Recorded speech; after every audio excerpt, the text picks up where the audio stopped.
todos, né, lá da escola. Há uma unanimidade de que as propostas são legais, são boas, né, tem um caráter de aplicação na vida cotidiana das crianças, né, e que causa necessariamente um enriquecimento da vivência dessas crianças dentro da escola, que é um dos objetivos da escola de tempo integral, né. Só para explicar, a nossa escola, ela é o que se caracteriza, ela é denominada ET, né, uma categorização que é ET, é uma sigla, né, ETI, que significa Escola de Tempo Integral. E sendo uma escola de tempo integral, no período da manhã, há 5 aulas, normal, né, do jeito que praticamente todos nós estudamos aí, né, eu, pelo menos na minha época, era assim, em 1990, alguma coisa, quando eu tinha essa idade, 5 aulas, né, vixe Maria, o menino tá fazendo birra aqui. Enfim, né, continuando, vixe, o trem tá pegando ali, pessoal. Bom, voltando à explicação aqui, né? Então, 5 aulas normal, né? De manhã, ensino regular, o currículo da base comum, né? Que é praticamente aí as matérias aí que a gente tem, que depois são melhores divididas, né? Ou melhor sistematizado com nível. Não sei se é melhor, porque hoje em dia também tem a questão da interdisciplinaridade, né? Mas, assim, aquela divisão aristotélica, né?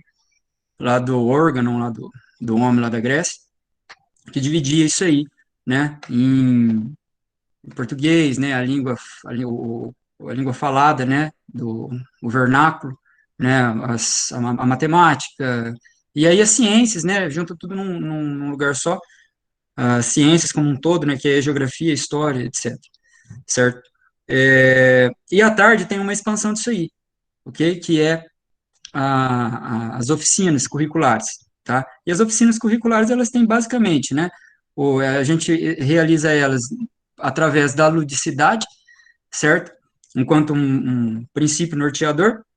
E nesse ponto, né, a participação dos integrantes da Enactus enriquece bastante, sobretudo com relação ao plantio que a gente vai começar a executar, né? A gente ia começar a fazer isso esse ano, só que esse ano não virou nada, né? Veio essa doença aí, né? A peste. Aliás, pessoal, nossa senhora, né? Tá parecendo um apocalipse aí, né? Porque começou com peste, aí depois apareceu a morte, né? Tanto de gente morta, aí fome também. Agora o presidente me fala de guerra, cara. Pelo amor de Deus, né? Chega. Tá bom, já vamos só fazer a vacina e boa, né? Tomar a vacininha ali, tranquilo.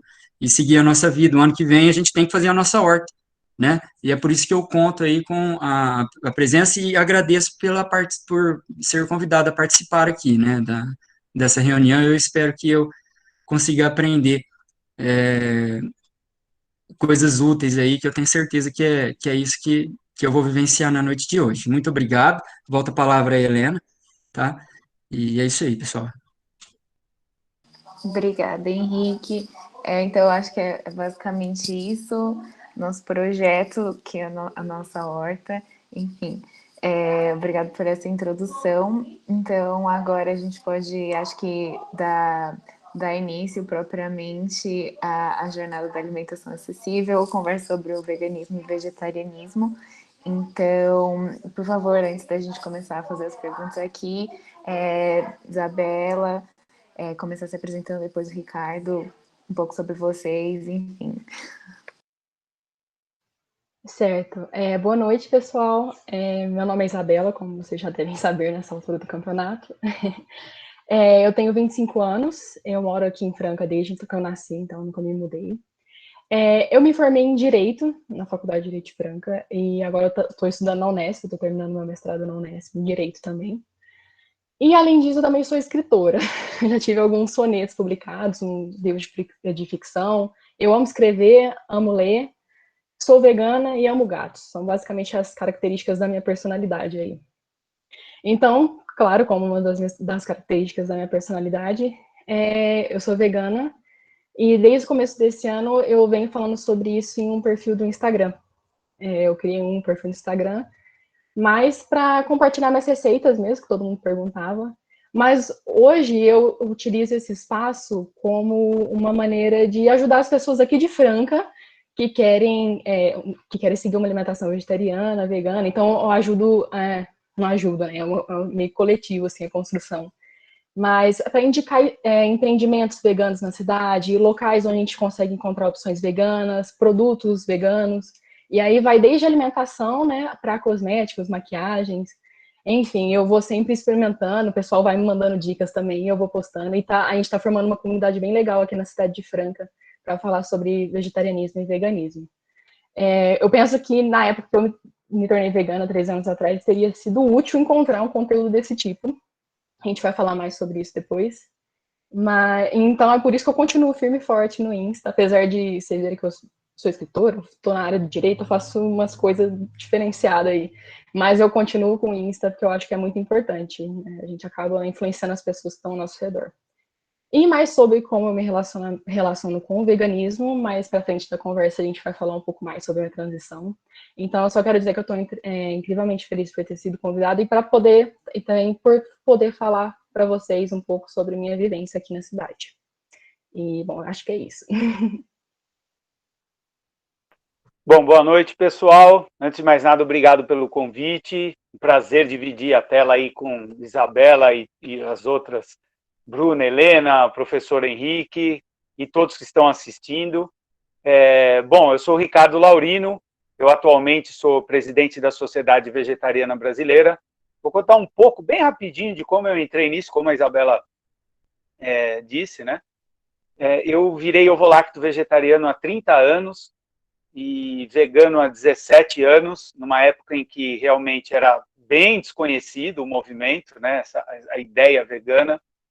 E aí, ao longo do tempo, quem vira vegano sabe, né, a gente vai se envolvendo cada vez mais com esse mundo que atrai de uma forma muito, assim, é muito gostoso participar disso. Tem suas frustrações, né, tem suas raivinhas, né, então por isso que às vezes olham o vegano como um cara chato, que força as coisas, mas quem vai entrando nesse mundo vai entendendo isso, e ele é realmente algo maravilhoso assim de se viver e de você conviver com isso no seu dia a dia. Então, ao longo do tempo, eu fui me envolvendo, eu virei coordenador de um grupo da Sociedade Vegetariana Brasileira em 2008, aí organizamos junto com a Prefeitura de Curitiba, eu moro em Curitiba, tá? Aliás, São José dos Pinhais, que é ao lado de Curitiba, mais fácil para vocês entenderem aí. A gente organizou a primeira feira vegana de rua, apoiada por uma prefeitura. Depois eu virei coordenador de grupos nacional da Sociedade Vegetariana Brasileira. Aí nós lançamos a Mostra Internacional de Cinema pelos Animais, eu lancei 2 livros de ficção investigativa, né? Um é O Último Teste, que fala sobre o uso de animais em pesquisas, e o outro, A Última Morte, que fala sobre todo o âmbito da exploração animal, né, que é o que o veganismo lida. Também, atualmente, eu apresento o quadro Zona V, na Rádio 89 FM, aliás, está todo mundo convidado a ouvir, todas as segundas, 22h30, mais ou menos, não é um horário muito certo, não é muito exato, mas 22h30 na Rádio Rock, eu apresento esse quadro, um dos primeiros quadros que aborda o tema veganismo num grande veículo, como a Rádio 89 já são 6 meses, e junto a isso, né, junto à SVB, a gente cria inúmeros projetos, né? Então tem a Segunda Sem Carne, que é uma campanha mundial, que aqui no Brasil é a maior do mundo. Nós temos o projeto Opção Vegana, que a gente já conseguiu estimular e implantar mais de 2.500 estabelecimentos, opções veganas, para que as pessoas vão para esses lugares e, de repente, tenham a oportunidade de conhecer. A gente tem o projeto do selo vegano, que a gente certifica produtos veganos, já são mais de 2.500 produtos certificados, e diversas, né, a gente tem os treinamentos para profissionais de saúde, as pós-graduações, ou seja, a SVB cria um monte de situações, eventos, programas, exatamente para promover isso que eu comentei no começo, que é essa...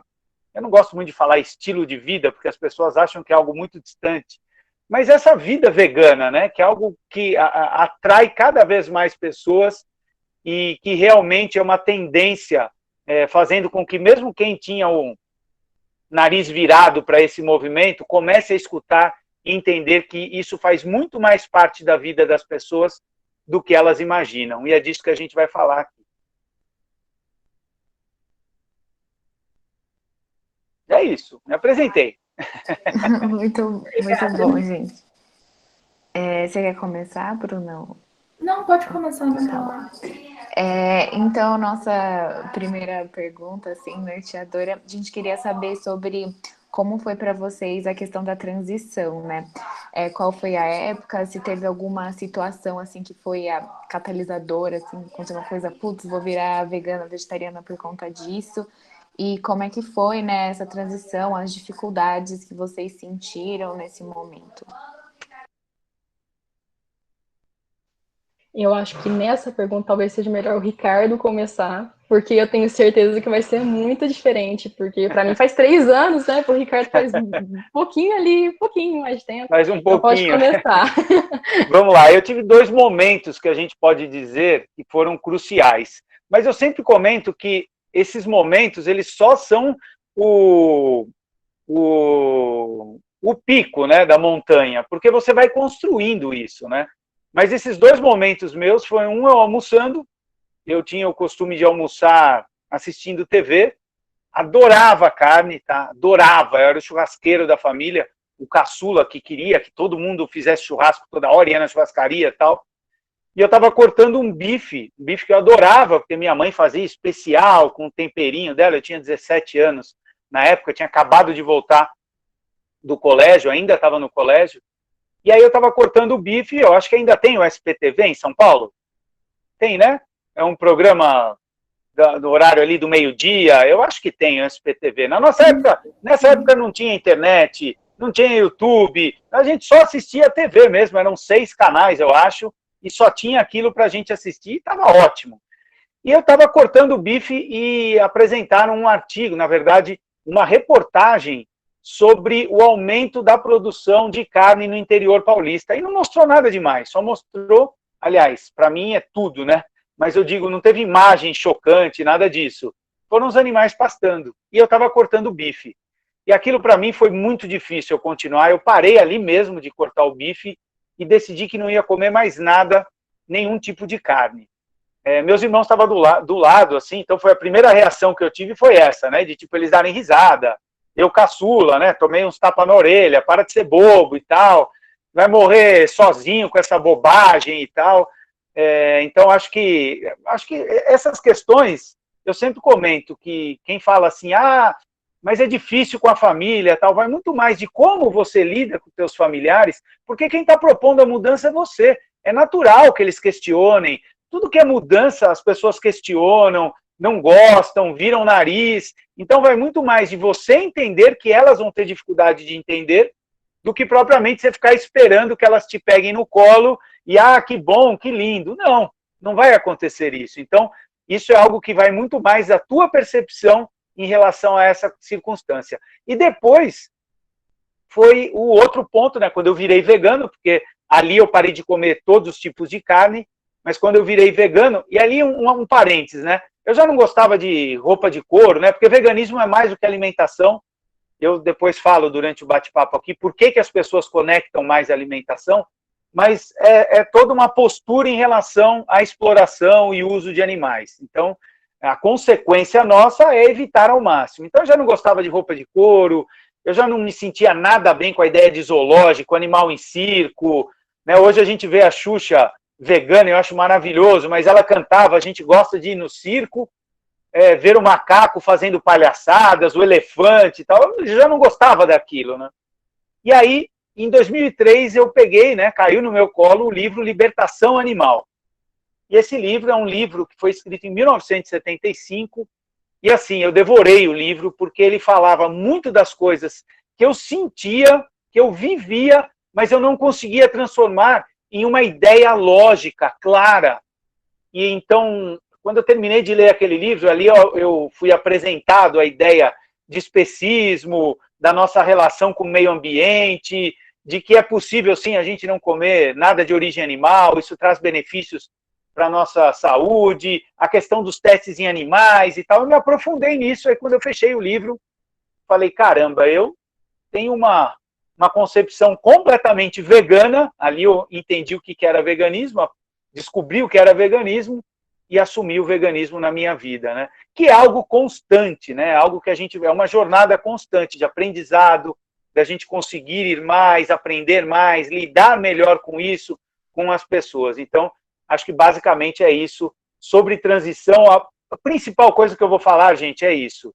Lembre-se, quem tiver a fim de fazer essa transição, e eu estimulo muito que vocês façam, lembre-se, é muito mais você entender que as pessoas vão ter dificuldade do que você ficar esperando que te peguem no colo. Eu acho que isso é algo que vai facilitar muito e você entender o panorama das dificuldades e do dia a dia que você, de repente, vai ter que enfrentar com amigo, com família e assim por diante. Falei demais, vai lá, Isabela, com você. Bom, minha transição também foi bem um processo, apesar de o meio tempo entre eu me tornar vegana, quer dizer, de eu me tornar vegetariana, né? Parar de comer carne. Para me tornar vegana foi bem curta, foi coisa de 3 meses. Mas eu vejo hoje como um processo, e aí eu vou contar uma história bem rapidinha, gente, vocês vão achar que é bem aleatório, mas eu juro que tem sentido. Eu vou falar da minha avó. Porque a minha avó, ela não come carne desde antes de eu nascer. Então, imagina que para uma avó isso é muito raro. E sem falar que ela cresceu em sítio a vida inteira. Então, eu acho que foi daí que ela diz que não foi consciente, que foi o corpo dela que parou de rejeitar a carne.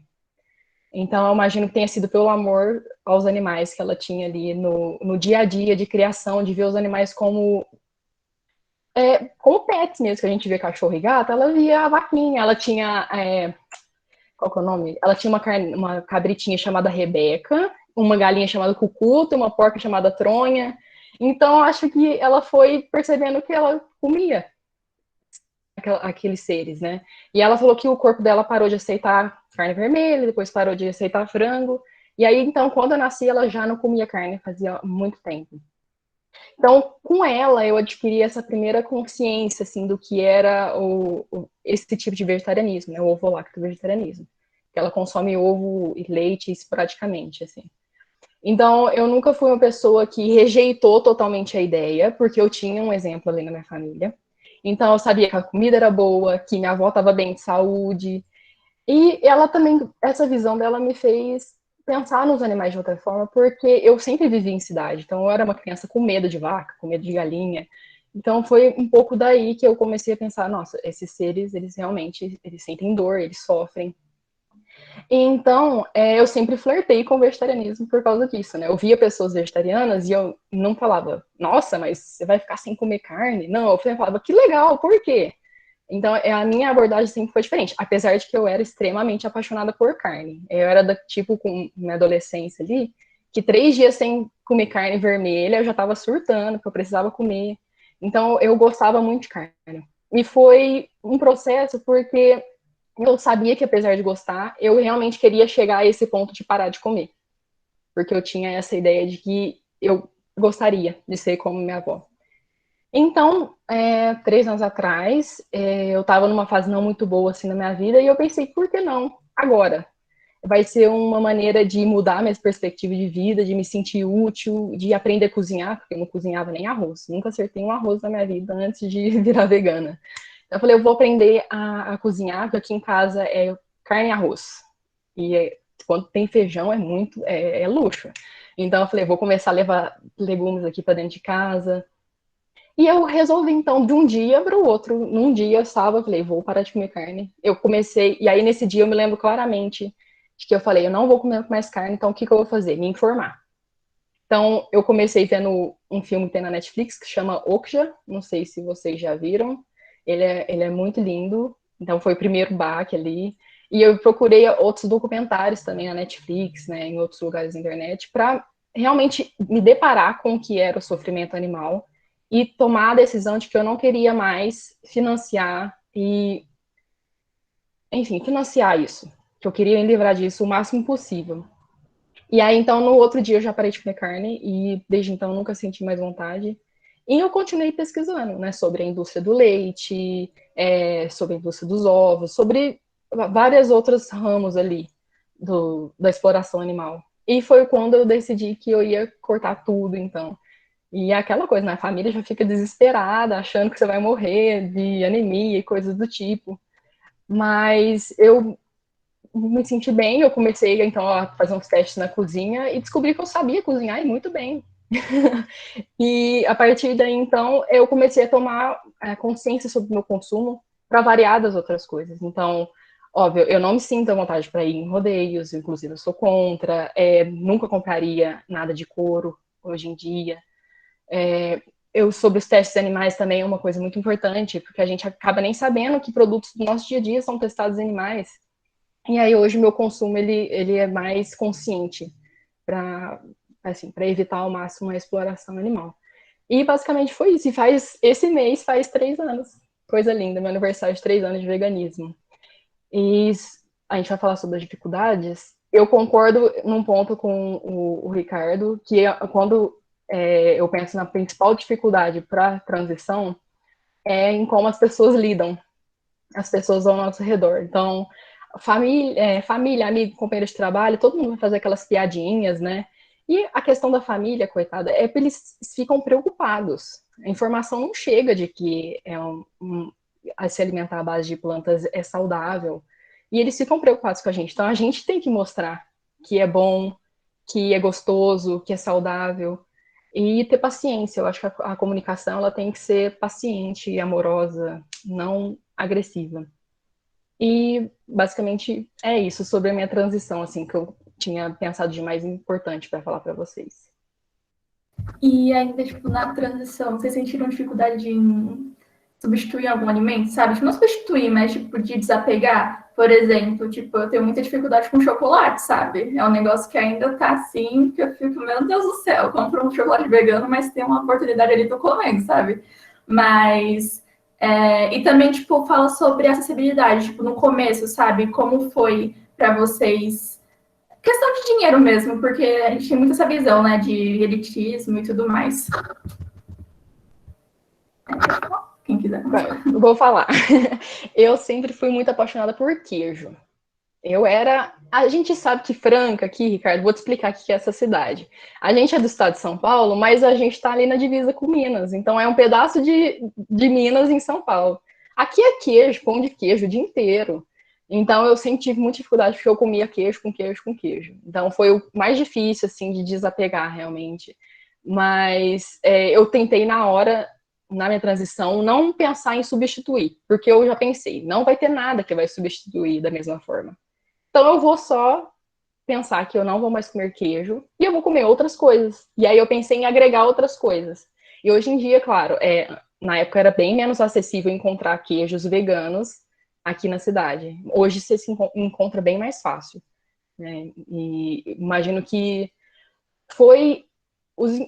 Se pensar em acessibilidade aqui na cidade, era bem mais complicado no sentido que não tinha nada. Então, não tinha produtos, se a gente queria um produto vegano ali, vegetal, não tinha. Não tinha estabelecimentos muito preparados, tinha um ou outro, assim, que aí eles lidavam com alimentação inclusiva. Então, era para pessoas alérgicas a leite, para pessoas intolerantes à lactose, a glúten, enfim. Inclusive, aí os veganos entravam ali na linha, né? Então, no começo foi bem difícil nesse sentido. Mas hoje tá um pouco melhor. E você, Ricardo? Bom, digamos que na minha época era outro cenário, né? Que ruim falar assim na minha época. Hoje também é minha época, né? Mas naquela época era diferente. Eu acho que alguns elementos que vocês comentaram, inclusive na pergunta, em relação ao como substituir, e depois a Bruna, né? Eu não misturar, a Bruna que falou. A Bruna está em cima e a Helena embaixo, é isso? Né? Então tá. A Bruna comentou, não é a questão de substituir, né? Eu acho que essa é a principal coisa, Bruna. Não é a ideia de substituir, mas a ideia de que se a gente parar para pensar que existem 300 mil tipos de alimentos vegetais no mundo comestíveis, 300 mil, não é chutado esse número, é verdade.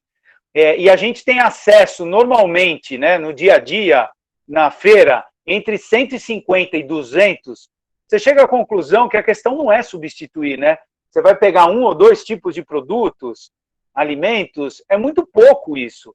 O que acontece é que a gente está engessado ao modelo alimentar. Né? Se você pensar, o pessoal come arroz, feijão, bife, batata, era o que eu comia. Há 30 anos atrás era o que eu comia, é o que eu vejo o pessoal comer, com uma mudança agora. Quem não come arroz, feijão, bife, batata, come fast food, né? Que é a vida, né? E eu não estou nem questionando isso, não estou nem dizendo se está certo ou errado, eu não estou dizendo isso. Eu estou dizendo que a gente construiu uma sociedade e a gente pode modificá-la, mas essa é a realidade que a gente vive. Então, naquele período, não tinha nem como pensar, vou procurar um queijo. E olha, Isa, eu morava em São Paulo, eu sou de São Paulo, né? Eu mudei para cá com 20 anos. Lá em São Paulo é pizza 4 queijos o tempo inteiro também, né? Não é pão de queijo, né? É pizza, direto. Então, o queijo realmente é um dos produtos que as pessoas mais têm dificuldade. E se eu for pensar em algo, talvez o queijo tenha sido aquele que mais me deu pesar, digamos assim. Mas eu acho que quando você identifica que aquilo faz parte de toda uma questão, né? E a gente não entrou aqui, a gente não falou por cima, né, da exploração, o que acontece na indústria do leite, o que acontece com os bezerros, o conceito que a gente tem, né, ainda que existam pessoas que falam, mas eu como queijo da vaquinha, que é do meu tio, que tal, mas o conceito por trás de tudo isso é da nossa prevalência como seres que podem comandar os animais, e isso os faz manter em risco o tempo inteiro em relação a como a gente vai lidar com eles. Quando a gente pensa em tudo isso, né, ovos e tudo mais, aquele sabor perde o gosto, fica meio azedo, fica meio sem graça aquele sabor. Ainda que às vezes a gente tenha algum tipo de, nossa, como era bom, a maioria das vezes você não enxerga aquilo como algo que realmente te traz prazer, né? Então acontece que você começa a fazer esse tipo de descoberta, que aliás é a chamada da Segunda Sem Carne aqui no Brasil, descubra novos sabores, que é exatamente isso. Quando a gente pensa em alimentação à base de vegetais, é essa a ideia. Não é a ideia da gente pensar em como a gente vai substituir, mas sim como eu vou fazer para descobrir novos sabores que naturalmente vão compor o meu prato. E aí vem só um detalhe, né? É conhecer um pouco os grupos alimentares, e não é nada difícil, né? Então, arroz e o feijão montam ali, você tem a tua necessidade proteica, é só aumentar um pouco o feijão, ou acrescentar grão de bico, lentilha, soja, dá preferência para produtos integrais, não precisa parar de comer besteira, não, descobre quais são as besteiras que são veganas, tipo paçoca, né, tipo pé de moleque, tem boa parte deles pode ser vegano também. Então você começa a descobrir, e aí vem uma vantagem que eu vou pegar aí do que a Isa falou, que a gente está entrando numa época que agora, além disso tudo, você tem alguns produtos que relembram aquele sabor, né? Lembram aquilo que a gente está acostumado. Então, quando as pessoas falam, e até comentando disso, Bruna, o pessoal tem a ideia de que é elitista, tal, eu acho que isso está virando e as proteínas dos anos 2020. Né? Então, as pessoas falam, e as proteínas, como você vai fazer? Mas e o cálcio? Agora virou moda falar, é elitista. Isso, infelizmente, eu percebo que alguns veganos acabam dando força. Na verdade, o que está acontecendo é que a gente está vendo novos produtos surgindo que vêm dar mais opção para quem, de repente, tem dificuldade. Você não precisa comer isso. Né? Então, eu acho que essa é uma questão bem específica e bem legal de a gente abordar, e se alguém quiser perguntar sobre esse ponto aí, fica à vontade, porque eu gosto de falar sobre isso também. Acho que é isso. Acho que dentro do espectro aí do que a Bruna perguntou, acho que é isso que eu gostaria de falar. Eu concordo totalmente, e eu acho que depois que você entra para esse mundo, o paladar expande muito, né? Tipo, eu pelo menos senti muito isso, tipo, coisas que eu não comeria, agora eu como, e eu vejo outras maneiras de usar tal coisa, tipo, não vai ser a mesma coisa sempre, sabe? Tipo, eu sei fazer outras coisas com feijão, além de cozinhar e comer com arroz, entendeu? Eu acho que isso é um ponto muito legal pra gente ver. E quando ficar com vontade de comer alguma coisinha assim diferente, dá para sempre correr para alguma besteirinha, mas que seja vegana, né? Então, é algo muito legal. Helena, quer fazer Só um comentário também, que é muito essa questão de reeducação, né? Porque, por exemplo, essa questão de que a gente tem uma visão muito engessada das comidas, né? Tipo, sempre um cronograma, de uma certa forma. Tipo, no caso do Brasil, é sempre arroz, feijão, sei lá, uma salada, batata frita e uma carne. E aí também é muita dificuldade e também uma coisa que as pessoas ficam com o pé atrás para não se tornar, né, vegana ou vegetariana. E eu também vejo que tem muita gente que, num primeiro momento, quando troca, fica meio, tipo, paralisado, né? Não sabe o que fazer. Tanto que tem muita gente que, sei lá, nos primeiros meses acha difícil. Tem gente que emagrece porque não sabe o que comer. Tem gente que só fica comendo, sei lá, batata e macarrão e pão, porque é o que sabe, que não tem carne. Mas essa questão, né? Você consegue fazer mil possibilidades de uma coisa só, de grãos, grão de bico, ervilha, lentilha, quinoa, enfim, muitas coisas, né? E aí eu queria fazer só mais uma pergunta nessa questão de substituição, porque assim, atualmente tem muito essa questão que tá crescendo a industrialização, né, das substituições. Então, enfim, carnes do futuro, não só carnes, né, mas leite, queijo, doces, tudo que você consegue encontrar no supermercado, né? Mas e na questão de vocês mesmos fazerem, né? Vocês são mais do tipo que fazem em casa, porque, enfim, quando eu tava fazendo tradução e tal, eu sempre via receitas de tipo, leites caseiros, dá para tudo fazer em casa, né? Eu queria que vocês comentassem um pouco dessa questão industrializado e natural caseiro. Obrigada. Bom, eu estava pensando sobre aqui substituições e eu sou bem do time que adora fazer tudo em casa, né? Eu agora que aprendi a cozinhar, vou cozinhar para sempre, gente, vou cozinhar tudo. E aí tem tantas opções que podem ser acessíveis se a gente faz em casa. Lógico, a gente consegue hoje encontrar tudo que reproduz perfeitamente produtos de origem animal. Eu acho que saiu essa semana um frango do futuro. Eu fiquei chocada só de olhar, assim. Não chegou aqui em Franca ainda, gente. Quando chegar, eu aviso vocês. Mas eu só de ver a foto, assim, fiquei bem chocada. Mas eu sei que em casa dá para fazer muita coisa e muito acessível. Por exemplo, uma coisa que ninguém fala. Não, agora hoje em dia sim. E a gente encontra tanto aqui em Franca. E é gratuito, gente. É jaca verde. Tem um monte de pé de jaca aqui na cidade. Eu vou lá uma vez por ano, quando tá na época de jaca, pego de graça a jaca verde, né? Cozinho e ela reproduz assim frango desfiado, tem o mesmo aspecto. Assim, é difícil de fazer, tem todos os macetes, sim, mas olha que incrível, a gente consegue de graça pegar aqui na rua da cidade, sabe? E fazer esse tipo de substituição. E eu acho que sobre industrializados, depende do quanto você quer pagar, sabe? Eu gosto de comer o mais saudável, o mais natural possível, por motivos de saúde mesmo. Então, eu sempre dou preferência a fazer as coisas em casa. Mas eu acho interessantíssimo que tenham as suas opções para pessoas que preferem só comprar. Só tem que ter em mente, né, quando aí a gente faz o link entre o veganismo e ser elitista, que pode ser que você pague um pouco mais caro nessas opções industrializadas, né? Mas se você quiser um creme de leite, por exemplo, para substituir um creme de leite, você pode fazer de inhame em casa, que fica questão de R$1 ou menos que R$1. Ou você pode comprar um creme de leite de soja no supermercado, pagar entre 5 e 10 reais. Leite, dá para fazer leite de tudo, gente. Dá para fazer leite de arroz, de amendoim, de soja, de coco, de inhame, dá para fazer de tudo. Você faz também por centavos. Ou você pode comprar por R$5 nos supermercados. Tem empreendedores aqui em Franca, né, locais, que fazem também leites vegetais. A carne de jaca eu faço, então, sem pagar nada, mas a gente encontra para comprar também. Eu consigo fazer salsicha em casa, enfim, dá para fazer tudo à base de plantas. As possibilidades são milhares. E aí, a partir do momento que a gente muda o paladar, aí voltando para o que a gente estava falando, a gente vê que com aquilo que a gente tem em mãos, que a gente estava acostumado a comer de uma forma, a gente consegue fazer leite, consegue fazer pizza, consegue fazer hambúrguer e consegue fazer tudo. Se for para falar, então, eu sou do time dos que gostam de cozinhar e comer o mais saudável possível. Bom, eu sou casado e eu tenho a felicidade da minha esposa ser maestra na cozinha. Ela é quietinha, não se expõe, mas ela cozinha super bem. Eu dou uma mão ali, mas não é muito meu forte. Então, aqui em casa a gente tem esse costume também.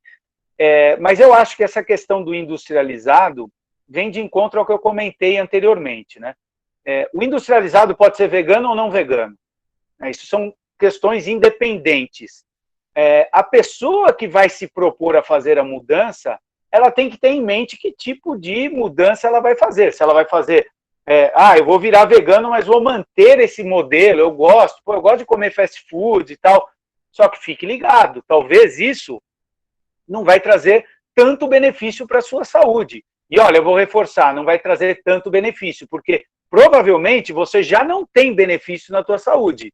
Acho que isso porque tem gente que às vezes faz essa conexão equivocada, né? Tipo, não adianta nada, mas você provavelmente já comia mal e já não estava tão bem. O que acontece é que você pode ter algum problema a mais por conta de você ter essa alimentação engessada, industrializada e assim por diante.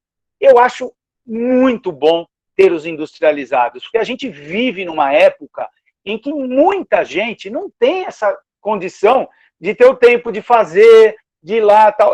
Muita gente tem essa vida corrida de pega um congelado e tal. Não é o melhor? Não. A gente tem que encontrar formas para que as pessoas consigam comer melhor? Temos. Mas aí vem a grande questão do movimento. Os animais vão esperar por isso?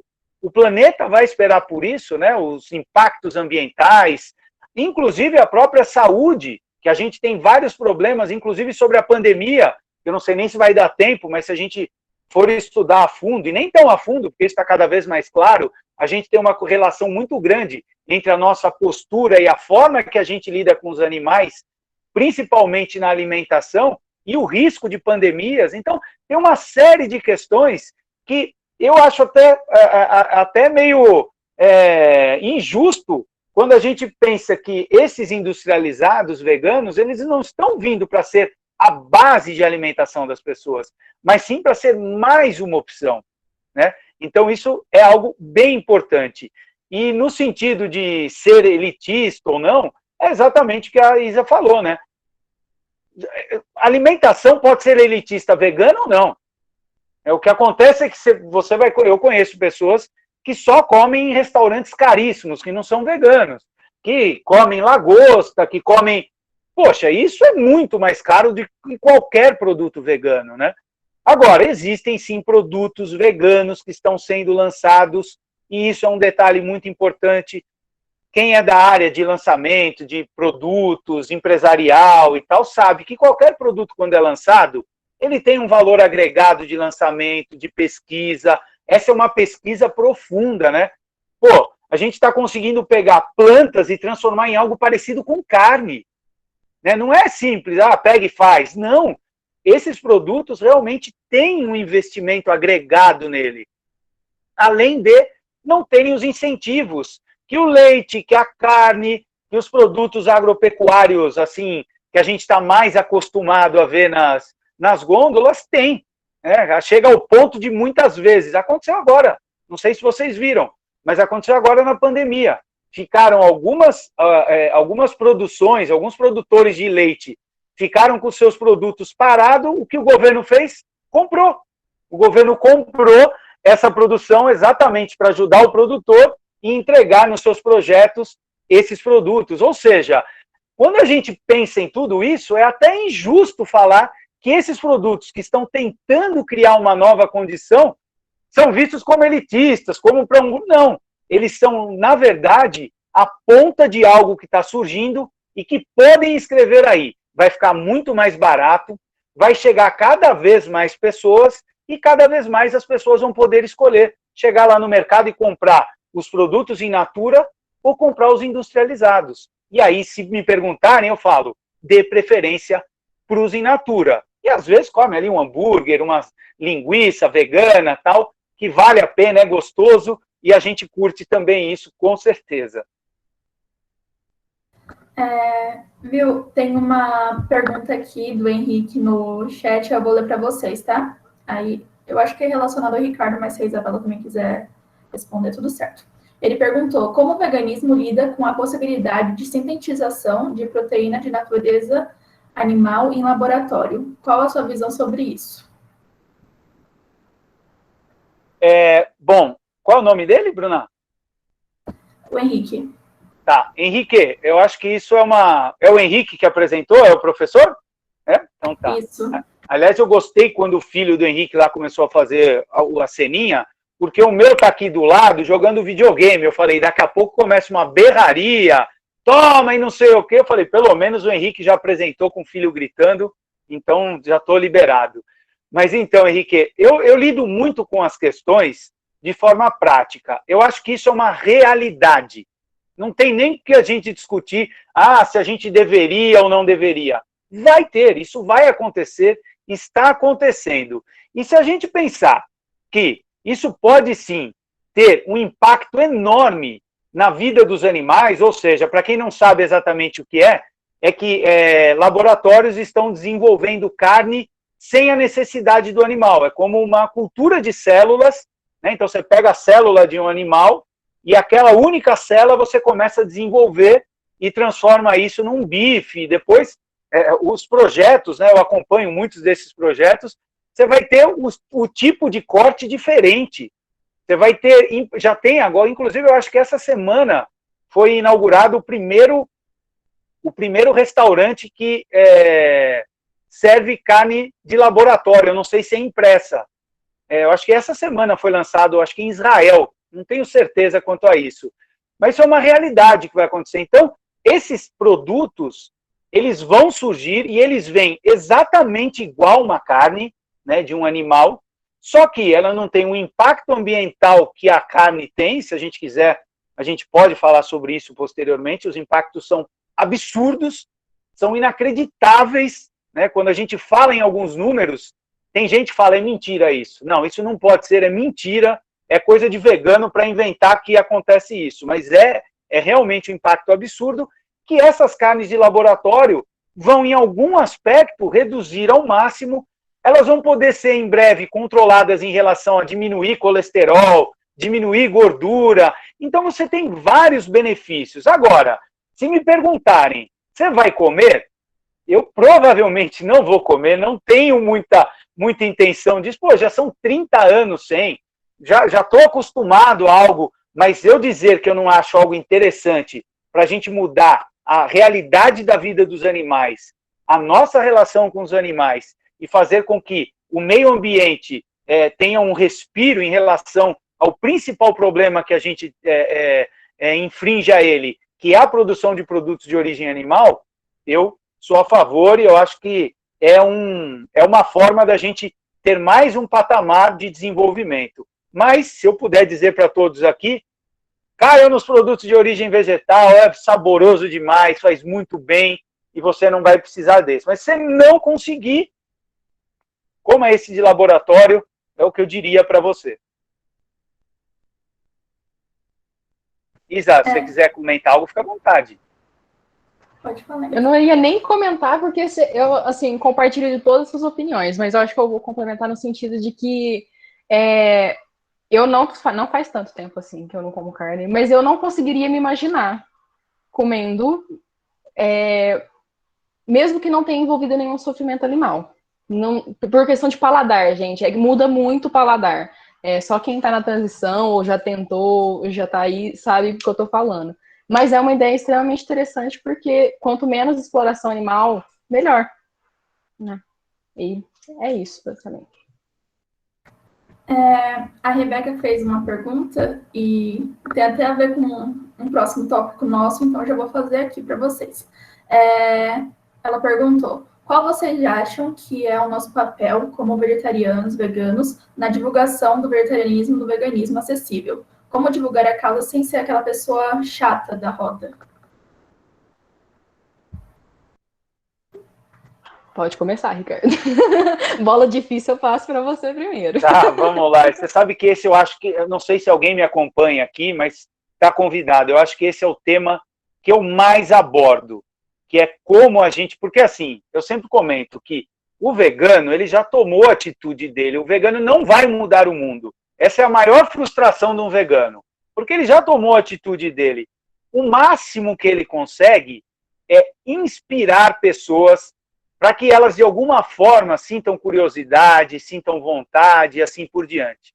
E aí é um exercício que muitas vezes essa é a minha opinião, tá, gente? Eu sempre gosto de falar que é minha opinião, mas eu percebo que muitas vezes veganos escorregam, porque acabam permitindo com que a abordagem seja muito mais voltada àquela frustração que a gente tem de querer mudar as coisas, né? Porque se eu pudesse, eu mudava agora. Falava, galera, acabou, não tem... Lógico que eu faria isso diante de 70 bilhões de animais que são mortos anualmente, isso sem contar os animais aquáticos, que aí o número chega próximo a 1 trilhão ou mais. Existem estimativas que são mais. Ou seja, quando a gente começa a pensar nisso, é claro que dá essa ansiedade e essa vontade.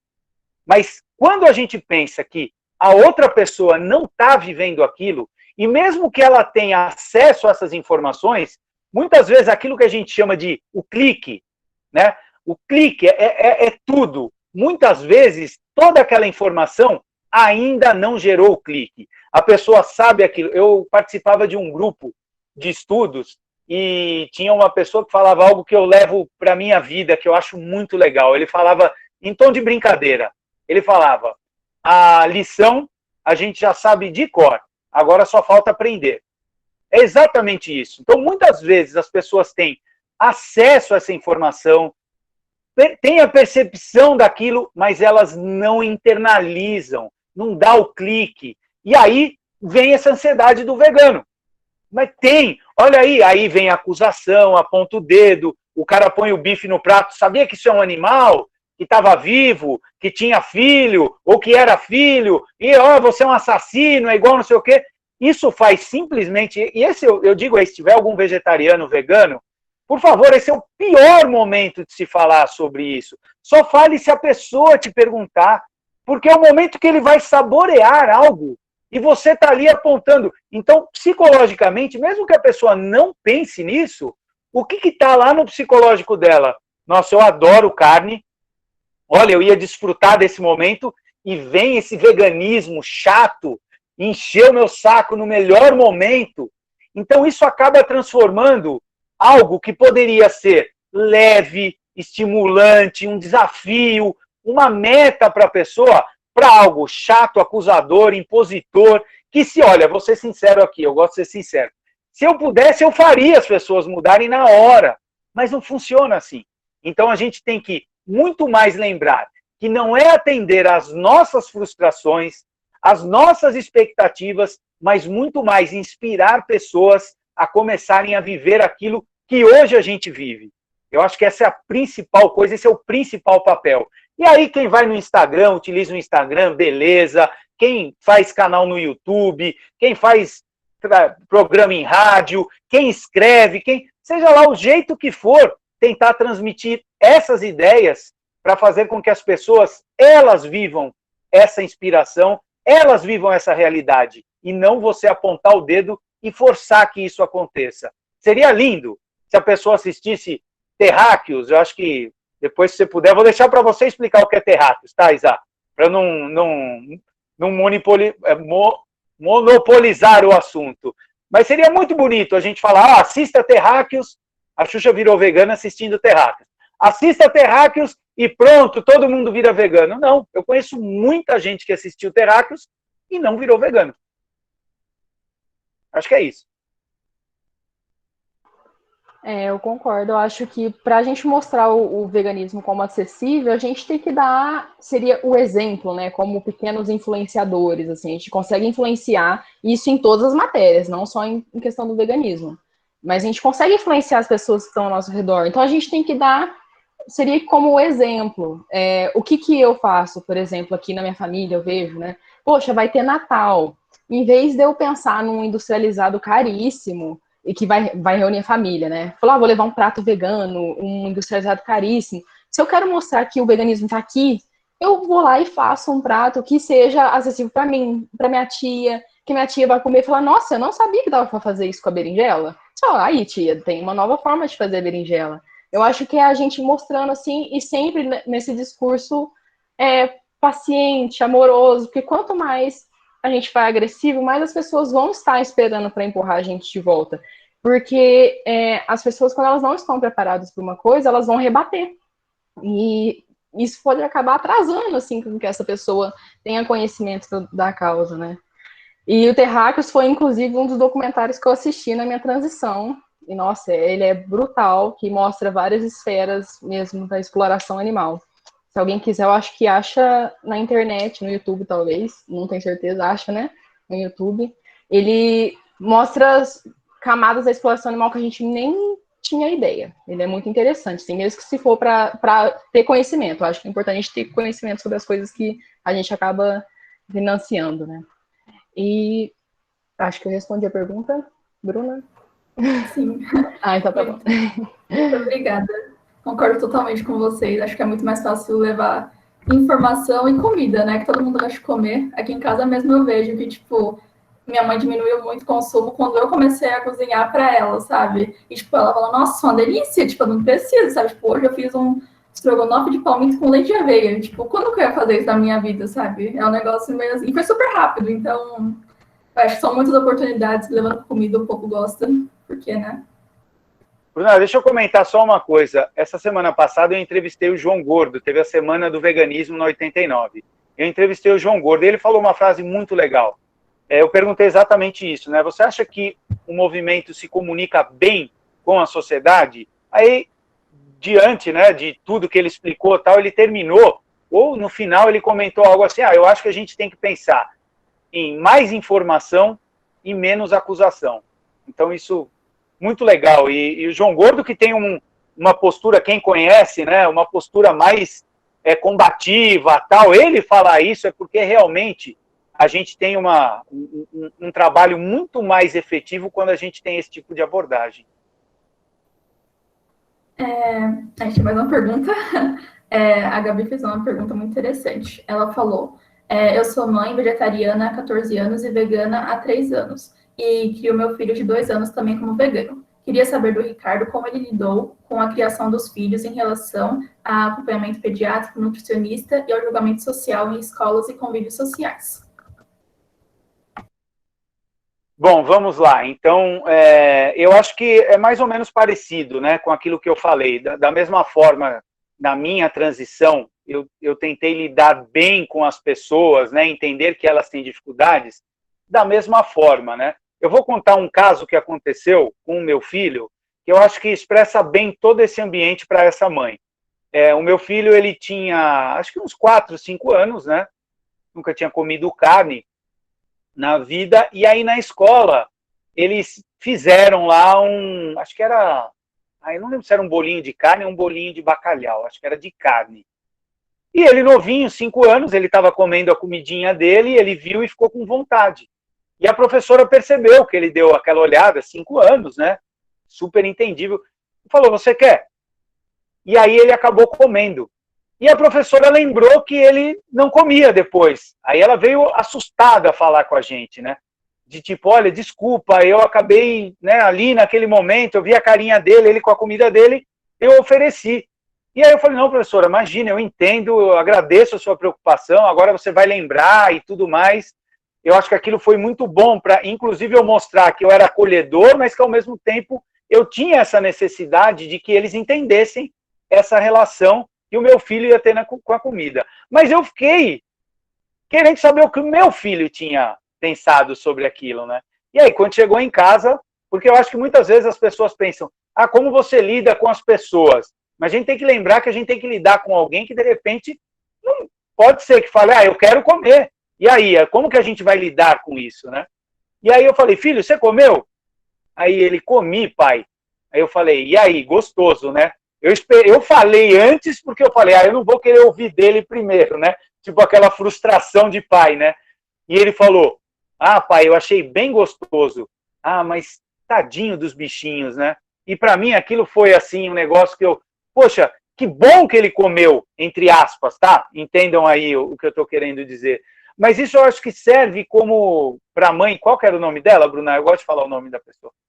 A Gabi. Então, Gabi, eu acho que isso a gente tem que entender que nós estamos num ambiente, num contexto social, onde o tempo inteiro produtos de origem animal vão surgir na nossa frente e na frente dos nossos filhos e assim por diante. Então, saber lidar com isso Não é a gente ser reativo e ter uma postura de que se erraram, fizeram errado e tal. Não, é a gente tentar construir para que aquilo seja até uma lição, não só para o nosso filho, entra naquilo que eu falei, não é uma expectativa só para nós.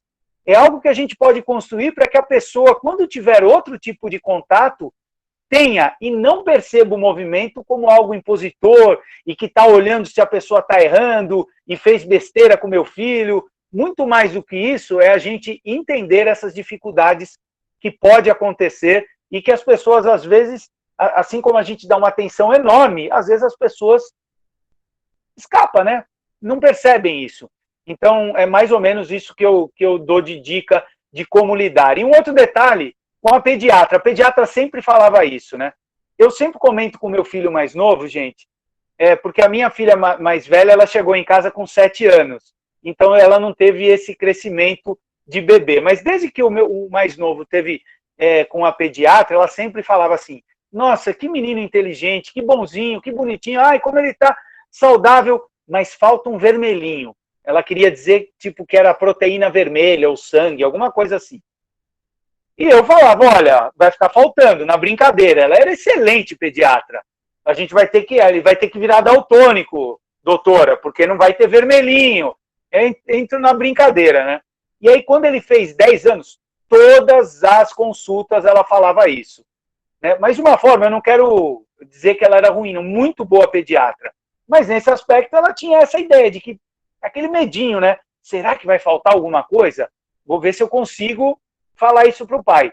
E aí, quando ele fez 10 anos, a pediatra falou, olha, é o meu primeiro paciente que chega até os 10 anos que nunca tomou antibiótico. E aí eu falei para ela, olha, que sirva de lição para você. Eu conheço muito veganinho que já tomou antibiótico. Muito ovolacto vegetariano que tomou antibiótico.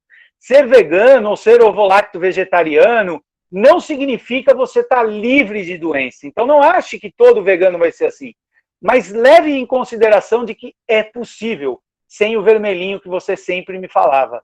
E ela, agora eu aprendi e tal. Então foi algo bem bacana que aconteceu em relação aos meus filhos, né?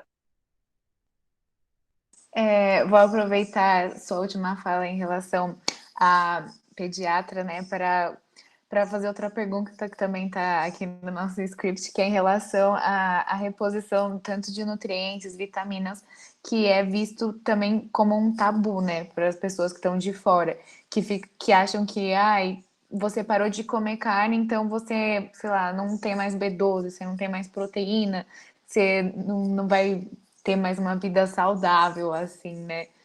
E aí, para vocês comentarem um pouco sobre essa questão, né? Como explicar, tanto como explicar e fazer essa abordagem, como foi para vocês, né? Que acho que, não sei, tanto tempo, pelo menos o Ricardo, assim, tanto tempo seguindo essa dieta, deve ter chegado algum momento que você sofreu essas deficiências, essa questão de vitaminas e como é que funciona.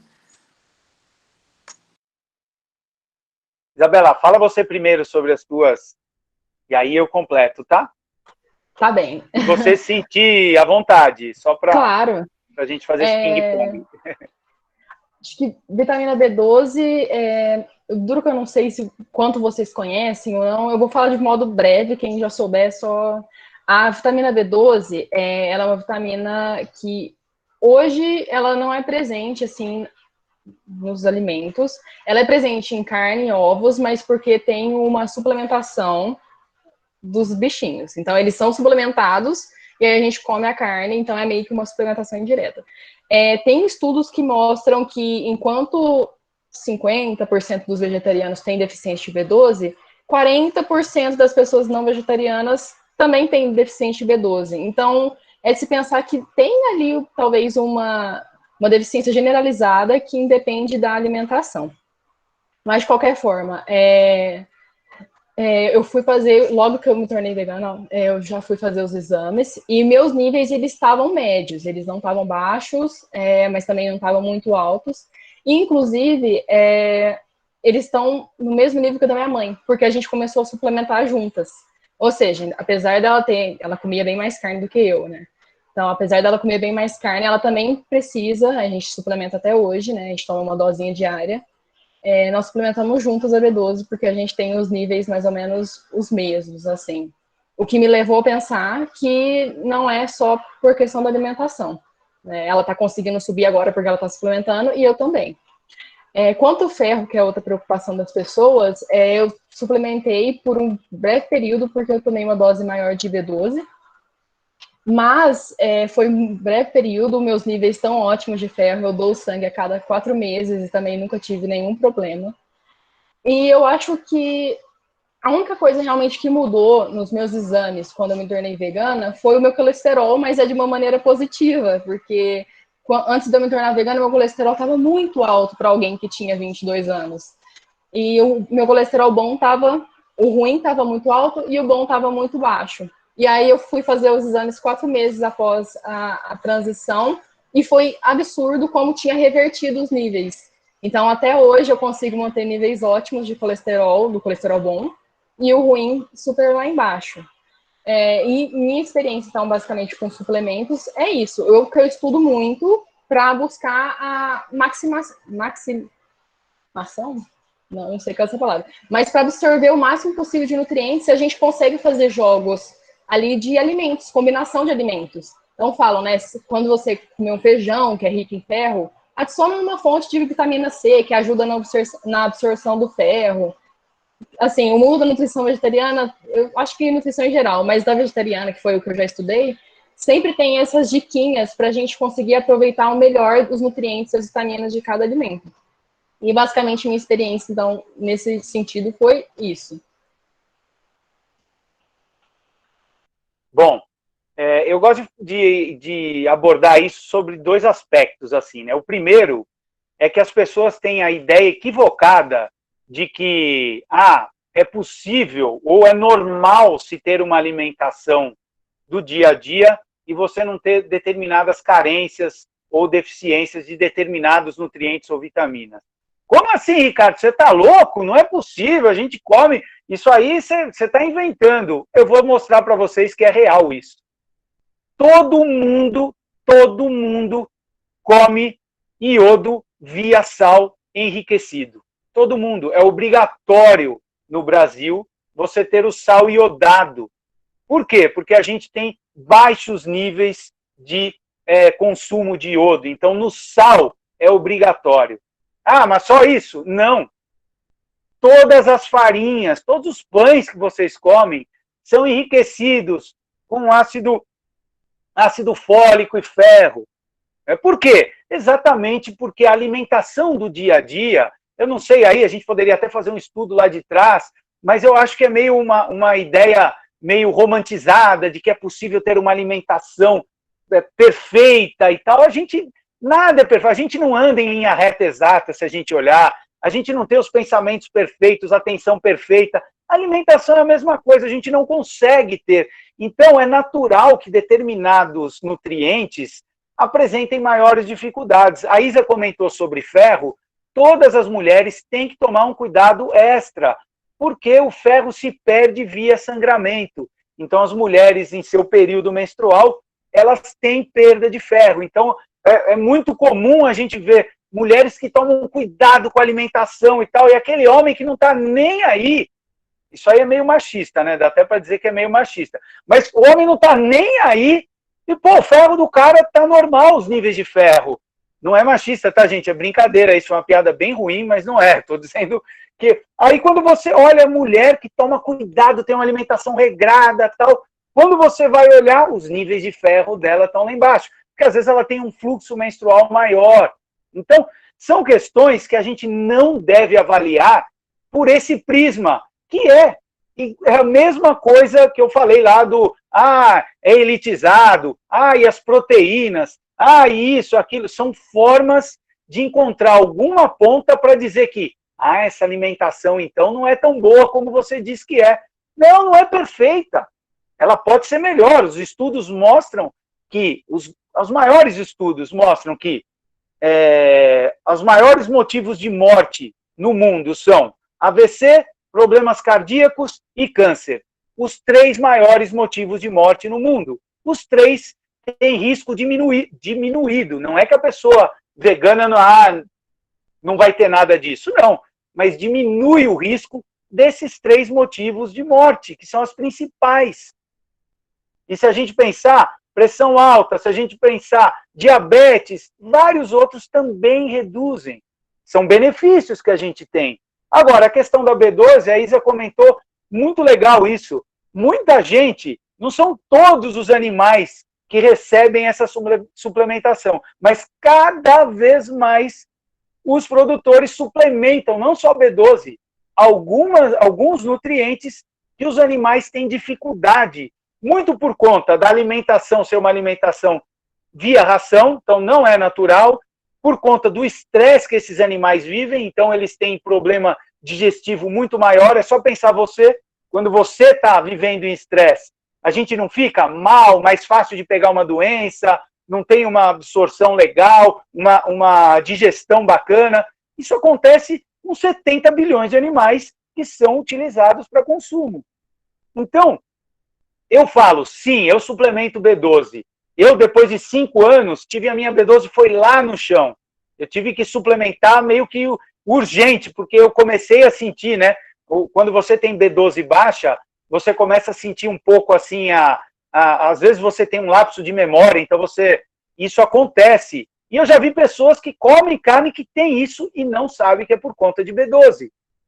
Né? Então são questões bem importantes. Eu vou reforçar. A alimentação, assim como a gente não consegue andar retinho, não romantizem a ideia da alimentação perfeita, naquele paraíso. Não, a gente vive no meio urbano, a gente não consegue se alimentar exatamente com tudo perfeito, a gente tenta o melhor possível e faz um acompanhamento de alguns nutrientes, que às vezes em um aspecto é mais fácil para outro é pior, e assim por diante. Agora, todos os estudos mostram que os principais motivos de morte no mundo são reduzidos quando a pessoa adota uma alimentação à base de vegetais. Só por conta disso, já é motivo suficiente de você encarar, de repente, uma B12, alguma coisa, porque é um benefício muito maior do que simplesmente você falar, não quero suplementar B12, e está comendo a carne suplementada, como a Isa falou.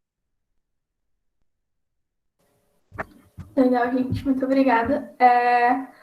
Agora, um tópico que a gente pensou é para saber a opinião de vocês sobre o vegetarianismo e o veganismo como uma escolha política, né? Tipo, o que vocês pensam sobre isso?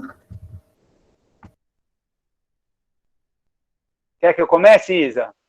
Pode ser. Você falou que os polêmicos você joga para o Ricardo, mas se você quiser falar, pode falar. Não, eu tenho minha opinião formada, mas eu vou deixar você começar. Então tá. Bom, o veganismo é uma posição política em essência, né? Porque ela vai contra, né? O veganismo vai contra um status fundamental na nossa cultura, né? Na nossa sociedade, que é da exploração animal. Agora, na minha visão, e eu acho que isso é muito claro, existe um equívoco quando dizem que o veganismo é uma posição política, ideológica e, às vezes, partidária. Aí, eu acho que é um equívoco. Né? Por quê? Porque a pessoa pode ter suas posições políticas, né? Então, ser mais para um lado, mais para o outro, ou não ter muito definido, não conhece muito e tal. Independente disso, ela pode ter valores, porque veganismo é sobre valores.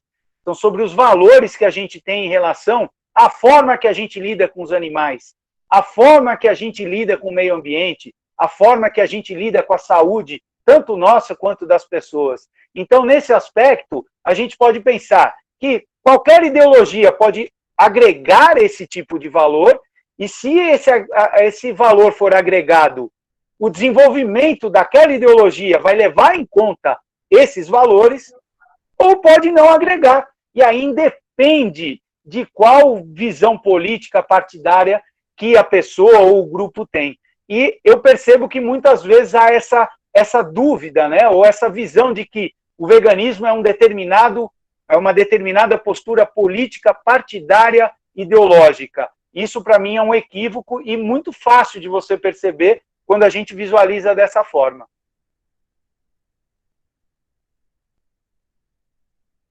Eu também acho que tem pessoas. O veganismo ele é um movimento plural. Então, tem pessoas das mais diversas opiniões políticas. Quando a gente costuma pensar em política como partidos e como direcionamentos, mas quando a gente fala que veganismo, vegetarianismo é político, é a mesma forma que a gente fala que ser mulher é político, porque a nossa existência, as nossas escolhas como veganos, ela acaba atingindo uma estrutura, igual o Ricardo falou, uma estrutura que está aí vigente, que mata milhões de animais por ano.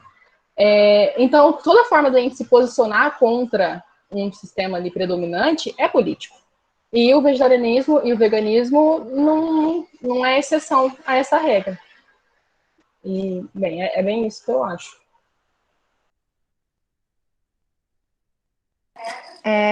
Só para deixar avisado para a galera, quem quiser ir perguntando, pode tanto mandar no chat e, se ficar à vontade, pode também ligar o microfone para fazer pergunta, só avisar aqui no chat, tipo, colocar um nome assim para a gente saber. Acho que uma última questão assim que a gente também levantou é a questão do movimento.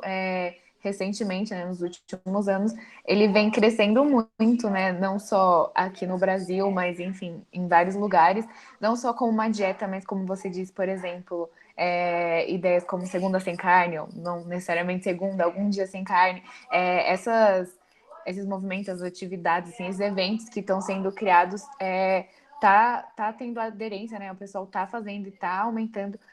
Como vocês veem esse aumento, enfim, comentar um pouco sobre essa onda, né? E porque mexe em muitas coisas, né?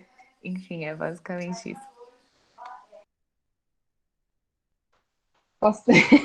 Bom, eu acho incrível. Eu duvido que vai ter um vegano que vai falar que não é incrível essa onda vegana. É maravilhoso que as pessoas estejam aderindo, diminuindo o consumo, né? Porque cada um vai ali no seu ritmo. E se a pessoa se sente confortável para diminuir o consumo num dia na semana, para aderir ao Segundo Sem Carne, poxa, ela já está fazendo incrível. Lá no Instagram do Segundo Sem Carne mostra quanto de água que você economiza participando um dia. Então, toda aderência é super bem-vinda. E eu acho que essa onda, ela está se dando porque a informação, que antigamente ela era mais fechada, ela está sendo popularizada. Então, hoje na internet você tem informações sobre nutrição vegetariana, sobre o que é veganismo, sobre segundo sem carne, sobre diversos outros pontos ali. E isso vai fazendo com que as pessoas entrem em contato não só com as possibilidades, como também as consequências de uma alimentação com produtos de origem animal.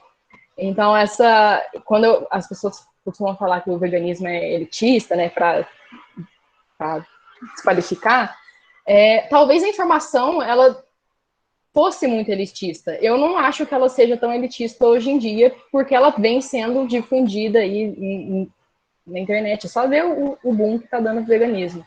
E eu espero que essa informação seja cada vez menos elitista e mais acessível para que esse boom só continue, né? O veganismo é o futuro, Ricardo. E é isso. Isa, deixa eu te fazer uma pergunta, bem curiosidade mesmo. Você é a primeira pessoa, eu participo de muitos bate-papos, muitas conversas, palestra, você é a primeira pessoa que fala o que eu falo, que o veganismo não é elitista, a informação é elitista, e o veganismo depende de informação. Então, quando a pessoa não sabe o que vai comer, não sabe o que tem no nutriente, os nutrientes que tem em determinado alimento, tal, isso dificulta a pessoa tomar atitude. Então, não é o veganismo em si, mas é a informação. Eu quero te fazer uma pergunta. Você já ouviu falando isso, ou eu tenho o prazer de conhecer alguém que pensa comigo assim, mas de forma espontânea? Porque eu fiquei muito feliz de te ouvir. Ricardo, eu te acompanho, mas eu não me lembro de você falando isso. Provavelmente você deve ter falado, outras pessoas devem ter falado, porque eu estudo muito e, assim, pode ter sido você. Muito legal. Não. Estou torcendo para ser você, porque eu falo assim, porque algo quando a gente compartilha uma ideia que outra pessoa pensou, você fala, caramba, isso faz sentido, né? Porque apesar da gente ter segurança em relação ao movimento e tal, existe, né? Sempre aquela vontade de você saber o que as pessoas pensam, o que elas desenvolvem na sua... Eu adorei. Então, ó, já valeu a noite eu ter ouvido isso de você, porque eu acho exatamente isso, que elitista é informação. E não é só no veganismo, né? Quando a gente pensa em todo o restante, a gente acaba tendo esse tipo de problema. Agora, eu dou muita palestra sobre a pergunta, agora entrando, eu dou muita palestra, antes pessoalmente, agora mais online, né? E muitas delas tem uma palestra minha que eu sempre comento, aliás, eu acho que eu vou gravar, amanhã eu gravo uma palestra falando sobre isso, que é sobre quando eu virei vegetariano, eu falei aqui para vocês, mas agora eu vou falar no contexto maior. Eu ouvia dos meus irmãos o seguinte, quando eu virei ovo-lacto vegetariano: para com isso, cara, você vai morrer sozinho com essa bobagem. Eu ouvia isso, a minha família falava isso. E eu falava, não é possível, porque essa visão não é tão longe das pessoas de respeitar os animais, né, de tirar do prato. Não é possível que isso seja tão distante da vida delas, mas eu ouvia isso direto. Quando eu virei vegano, aí mudou a frase, ela foi acrescentada, ela teve um acréscimo. Ela virou assim: você vai morrer sozinho e cedo. Era isso que eu ouvia. Tipo, além de você morrer sozinho com essa bobagem, agora você vai ficar doente e vai morrer cedo. Era isso que eu ouvia. E eu assistir esse crescimento, esse boom que a gente está vendo, seja onda, tem gente que fala que é onda, que eu acho que é onda, tem gente que fala que é moda, que eu acho que é moda também, tem gente que fala que, não, isso aí é só um vento passageiro, eu acho que é também, mas não passageiro. Porque toda moda, toda onda, todo vento, o que depende, né, o que vai fazer com que ele se fixe ou não, é se ele tem conteúdo. E esse movimento é o que mais tem conteúdo, porque ele aborda as questões mais básicas do que a gente vive, né? Eu sempre comento isso. Pense, quando você acorda, você espera ter o quê? Uma vida saudável. É isso que a gente espera, né? Você acorda e fala, poxa, respirei, estou bem, estou me sentindo bem. E a alimentação à base de vegetais te proporciona isso, como a gente falou aqui. Você pensa, poxa, eu preciso ter um meio ambiente, né? Uma postura. E essas são visões que a juventude agora talvez não tenha essa percepção. Mas eu, quando era novinho, era muito pouco falado sobre meio ambiente, né? Isso era algo que estava começando. Eu jogava lixo no chão fácil. Para mim era a coisa mais normal que tinha. E isso é um posicionamento político, né? Você jogar o lixo no chão, você reciclar, são posições daquilo que a gente estava falando anteriormente também. E hoje, todo mundo quer ter um impacto ambiental menor, né? Eu vejo as pessoas parando de tomar suco com canudinho, evitam pegar o plástico no mercado, a sacolinha. A gente tem várias formas da gente, mas são questões que estão surgindo agora. Mas quando a gente pensa que não há nada mais forte e que tenha mais efetividade para a gente ter um impacto ambiental menor do que você tirar os produtos de origem animal do teu prato, quando você descobre isso, você fala, caramba, está atendendo também a uma expectativa minha. E é aquela expectativa que eu sempre comento, né? Lá no fundo, todo mundo que está aqui escutando, pense, se lá no fundo você também não concorda que os animais merecem nosso respeito. Pense se isso não é real na tua vida também. E quando você olha um animal, você fala, poxa, eu gostaria que esse animal fosse respeitado. E tanto é que todas as pessoas, até aquela pessoa que mais fala, não estou nem aí, eu quero comer churrasco mesmo e tal, aí você fala, mas esse animal aqui vão abater e vai ser de um jeito cruel. O que ele vai falar? Não, peraí, também crueldade eu não sou a favor. Ou seja, as pessoas não querem que animais sofram, só que elas não conseguem transformar isso numa realidade, numa postura do dia a dia, por conta de uma tradição, de uma herança cultural que a gente carrega, que é milenar. Então, quando a gente pensa nisso, é por isso que o movimento está crescendo, porque lá no fundo é o que a gente espera, só que não tinha informação. E agora, como a Isabela falou, ela está chegando e ela faz com que as pessoas, no seu íntimo, acabem escolhendo por isso. Seja aos poucos, com campanhas como a Segunda Sem Carne, que é uma estratégia, né? Porque a pessoa percebe que, poxa, eu consigo um dia, depois eu consigo outro dia, depois eu dou outros passos e assim por diante, ou seja, de uma forma abrupta, que muita gente também consegue e que a gente percebe que vem acontecendo cada vez mais. Então é isso, eu acho maravilhoso também. tem uma pergunta no chat, eu já vou ler, mas deixa eu só fazer uma antes, porque eu acho que entra de acordo com o que vocês estão falando. Eu quero saber a opinião de vocês sobre essa onda, tipo, desse negócio de tipo, produtos que são, por exemplo, Fazenda da Vaquinha Feliz, que é um leite que tira com a vaca livre, o ovo que é feito com a galinha livre, e, sei lá, abate humanizado, que pra mim tipo, não faz muito sentido, né? Que vai estar matando do mesmo jeito. Mas, enfim, saber a opinião de vocês sobre isso um pouquinho. Aí eu já leio a pergunta. Bem, eu acho que depende para quem é direcionado. Tem pessoas que comem ovos e elas preferem que esses ovos sejam de galinhas que não sofreram tanto durante a vida delas. E eu acho que é válido para o seu público esse tipo de atitude. Pelo menos deu uma vida boa para esse animal que vai ser abatido ou que está sendo explorado. Eu, pessoalmente, aí eu falo eu pessoalmente, não posso falar por um movimento todo, mas eu continuo vendo como exploração. Só é uma exploração menos sofrida, por assim dizer. Né? Então, se não me sentiria tentada, por exemplo, a voltar a comer ovos porque é da galinha que eu crio no meu quintal ou porque é de uma galinha que é livre. Entendeu? Eu acho que tem seu mérito dependendo de quem é direcionado. Eu não acho que sejam produtos livres de crueldade ou de exploração. Minha opinião sobre isso. Então, isso aí é bem o que a Isabela falou, né? A gente chama de redução de danos, né? Então, assim, o animal vai ter dano, mas você reduz o dano. Eu acho que, se a gente pensar bem, vem de encontro com o que eu falei anteriormente, né? Lá no fundo, as pessoas não querem conviver com essa realidade.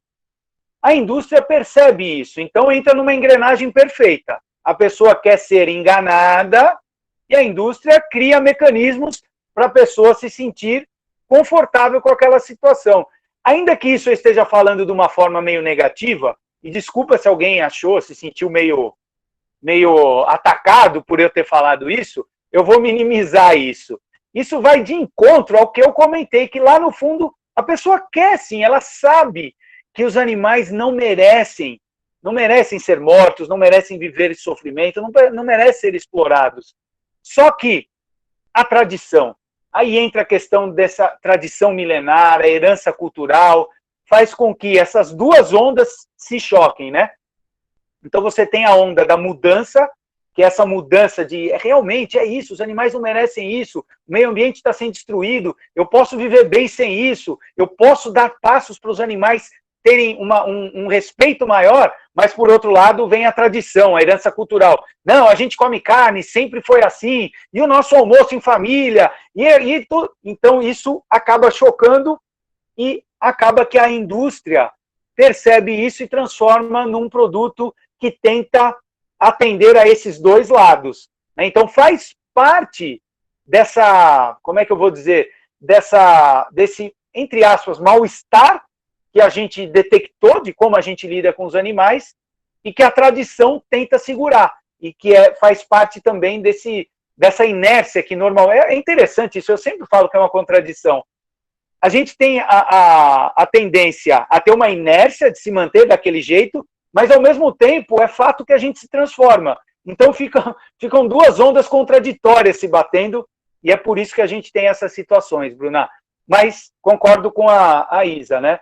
É só uma redução de danos, os animais continuam sendo explorados de uma forma que a gente pode dizer que teve um dano menor, mas eles acabam tendo horário para morrer, eles vão passar pelo corredor da morte, eles, se pudessem, eles evitariam, ou seja, o ambiente continua sendo o mesmo, né?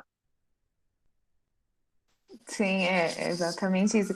E no final, querendo ou não, é uma questão sua, né? Só você vai poder fazer essa mudança. Porque é o que vocês estão dizendo, assim, todo esse tempo. A informação tá aí, a gente tá vendo no atual mundo que a gente vive da tecnologia, é muito fácil ter acesso a tudo, documentário, a vídeo, a explicação. Só que se você não fazer essa associação com sua própria realidade, você nunca vai mudar, porque para mim sempre foi assim, tipo, eu sabia que os animais estavam sendo mortos, mas como eu não estava vendo, eu estava no meu conforto, né, de comer carne, mas quando eu parei para não, quero ver, vou me forçar a ver um documentário e ver essas cenas que chocam, que dão nojo, dão angústia.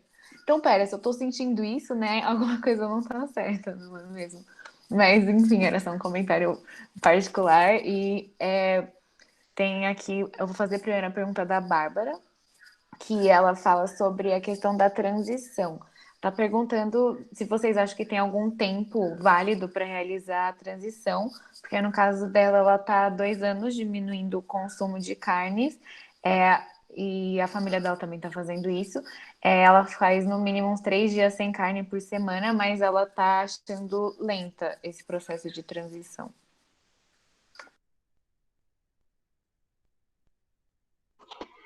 Eu acho que é muito difícil essa palavra válida, porque quem vai dizer se é válido ou não, acho que é você, né? O seu tempo.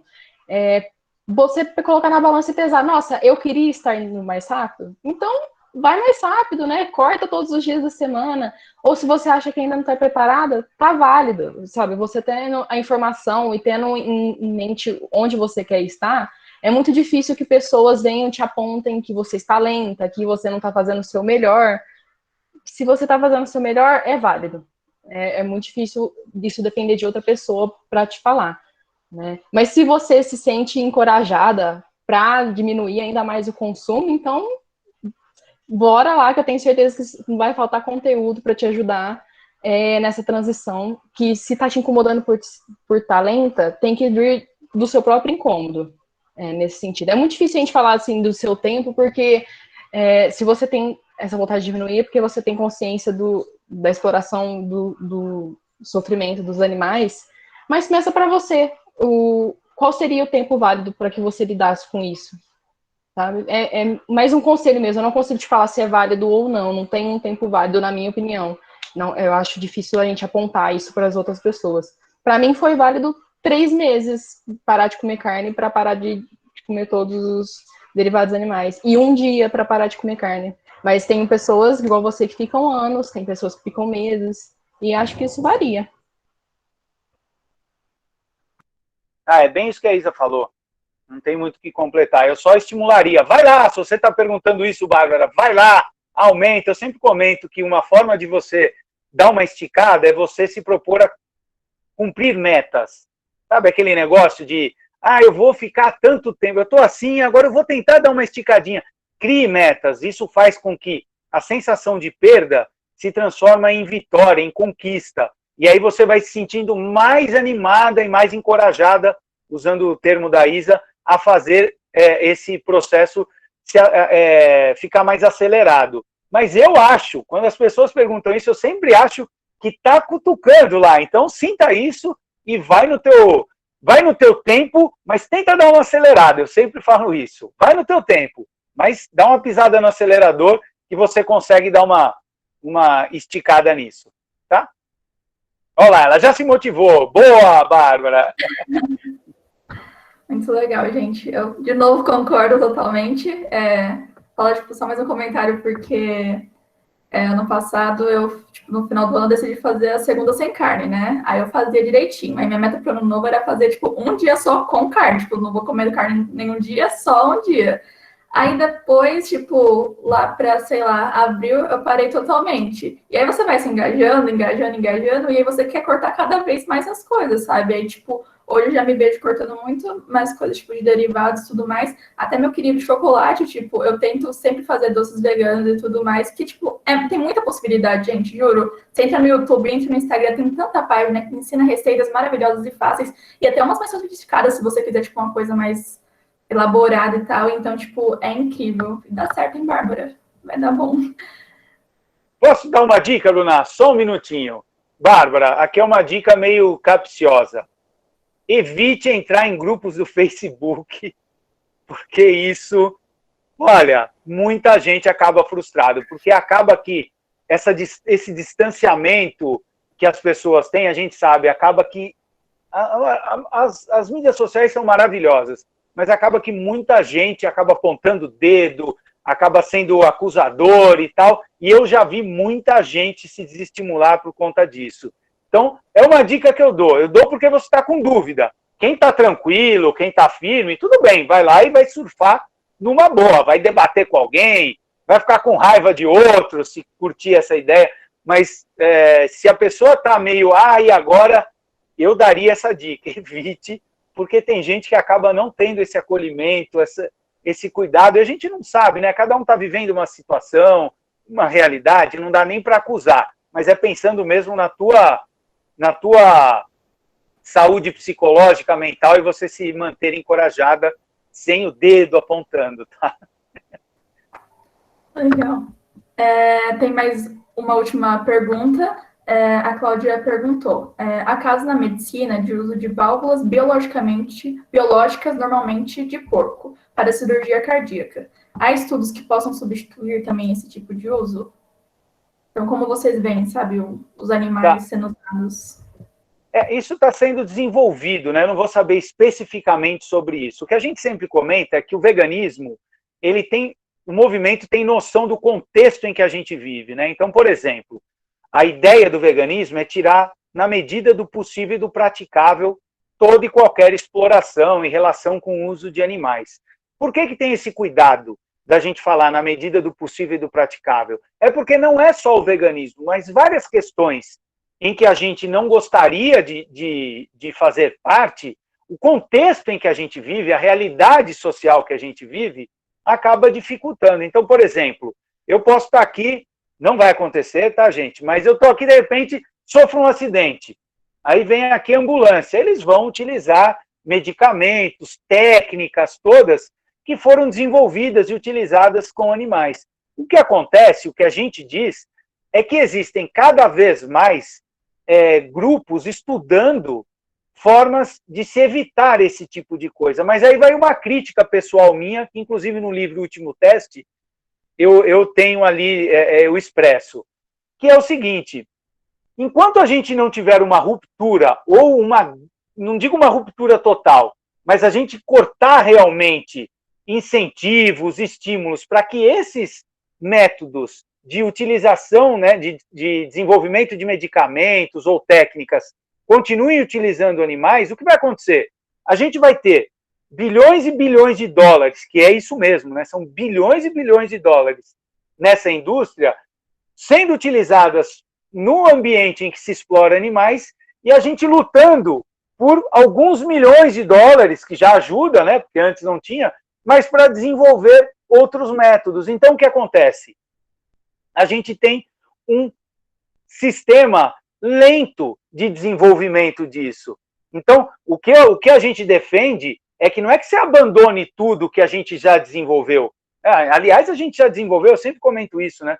A gente já desenvolveu e usa atualmente coisas que foram testadas de forma violenta, forçada e cruel com seres humanos, né? Então, eu sempre dou o exemplo de colete salva-vidas. Se você está num navio e aquele navio começa a afundar, tomara que não aconteça, ou está num barco e começa a afundar, quando você utilizar o salva-vidas, a tecnologia foi desenvolvida na Segunda Guerra, desses salva-vidas que a gente utiliza hoje, que colocavam seres humanos presos em tanques congelados para identificar qual era a forma que aquela pessoa se mantinha vivo por mais tempo, que era para eles desenvolverem os salva-vidas para pilotos ou para marinheiros que eram abatidos ou o seu navio afundava em mares congelados. Então, nesse modelo é que foi desenvolvido. Então, o que a gente diz? Não é que a gente é a favor, mas a gente utiliza isso. Os animais é a mesma coisa, nós não somos a favor, mas a gente luta e espera que esse desenvolvimento haja uma ruptura rápida para que esse grosso de bilhões e bilhões de dólares seja utilizado para se desenvolver métodos que não utilizam animais. Então, existe esse ambiente, esse contexto. Esse específico eu não vou saber dizer, mas existem vários outros que a gente sabe que já são desenvolvidos e que podem ser utilizados de outra forma. Quer comentar algo, Isa? Não, acho que você já falou tudo sobre isso. Eu também não conheço outros estudos nesse sentido, mas eu sei que existem, só que com menos incentivos, igual o Ricardo falou. Então, gente, a conversa está muito boa. Por mim, eu continuaria aqui, porque, enfim, esse assunto é incrível, tem muitas coisas para falar. Mas, né, já está passando de 1h30. Então, eu queria agradecer a presença de vocês dois, Isabela e Ricardo, por tirar esse tempinho da vida de vocês e vir ter um bate-papo com a gente aqui da Inatos, da gente da Unesp. Acho que foi muito bom, muito enriquecedor para todo mundo que está aqui. E vou passar então para a Luísa, que está falando que quer comentar. Oi, gente. Eu sou a Luísa, eu sou a diretora do Financeiro Jurídico. Fui eu e meu time que tivemos a ideia de fazer desse tema. A gente que chamou, eu chamei a Isabela, o Daniel chamou o Ricardo, entrou em contato. Então, a gente passou quase 2 meses ainda correndo atrás de tudo e criando um evento super legal para nesses tempos tão sombrios assim, que um tema que poderia interessar todo mundo. Então, quer dizer que eu estou muito feliz também. Espero que vocês tenham gostado, Isabela e Ricardo, de estar aqui com a gente, de comentar, de compartilhar os conhecimentos de vocês, que são muitos. Eu não fazia ideia de muitas coisas mesmo. E muito bom, espero que vocês também tenham enriquecido um pouco, e todos vocês participaram, perguntaram, muito obrigada mesmo, e essa gravação vai ficar disponível, para quem quiser, no nosso canal do YouTube, e sigam lá a Vegana Isa no Instagram, o Ricardo Laurino no Instagram também, a Unesp Franca, a Sociedade Vegetariana Brasileira, tudo que vocês quiserem. E obrigada de novo e boa noite, gente. Muito obrigada, gente. Obrigada, Ricardo. Obrigada, Isabela. Foi muito bom conversar com vocês. Obrigada, gente, pelo convite. Vai lá, Isa, você. Não, eu queria agradecer o convite, foi incrível. Sempre, não importa que a gente já tenha falado a mesma coisa milhares de vezes, sempre agrega, porque são pessoas diferentes, ideias diferentes. Então, muito obrigada pelo convite, obrigado pelas pessoas que participaram, que ouviram. E espero que vocês estejam se sentindo agora um pouco mais motivados, ou pelo menos interessados pelo veganismo, porque é incrível. Obrigada também pelo Ricardo, pelas informações. Sim, sempre, né, enriquecedor conversar com você. Pelas meninas, pela mediação. E vamos continuar trocando ideia, pessoal. Obrigada, viu? Eu que agradeço também, viu, Isabela, ter participado com você. Adorei esse bate-papo. Eu acho que essas iniciativas são muito importantes. Parabéns quem ficou aqui ouvindo. Eu acho que, mesmo que não vá assumir uma posição em relação ao veganismo, é importante entender vários aspectos que, às vezes, passam desapercebidos. E eu quero dar algumas dicas. Primeiro, no site da SVB, aliás, quero agradecer a organização, Luísa, Bruna, todos, desculpa que acabei na Helena e todos os outros, Henrique, parabéns pelo evento mesmo. Mas eu quero dar uma dica para vocês. No site da SVB, svb.org.br, você tem lá inúmeros e-books gratuitos, desde receitas até a questão nutricional para adultos, para bebês, para crianças, escrito por profissionais, nutricionistas, nutrólogos. Então, tem muita informação gratuita, impactos ambientais, a questão da pandemia. Eu estou, inclusive, relendo o livro Pandemias, que a gente lançou durante a pandemia. Tem questão de ética, tudo gratuito. É só baixar lá e vocês têm, né? A gente está cada vez mais ávido por informação desse tipo, então vão lá. E vou convidar vocês também a se inscreverem lá nos meus canais no YouTube, né? Então eu tenho o Momento Veg e o Vegflix, que a gente leva muita informação via vídeos ou de humor, ou sérios, ou emotivos, ou informativos. O fato é que, de várias formas, vocês podem seguir lá esses canais, que eu acho que vocês vão gostar. Momento Veg e YouTube. Agradeço de novo e parabenizo. E estou à disposição. Adorei, hein? Se quiserem fazer outro, eu estou aqui. Obrigada, Ricardo. Obrigada, Isabela. Obrigada, Henrique, também. E é isso aí, podemos sair já. Obrigada, boa noite. Boa noite, todo mundo. Boa noite. Tchau, obrigada.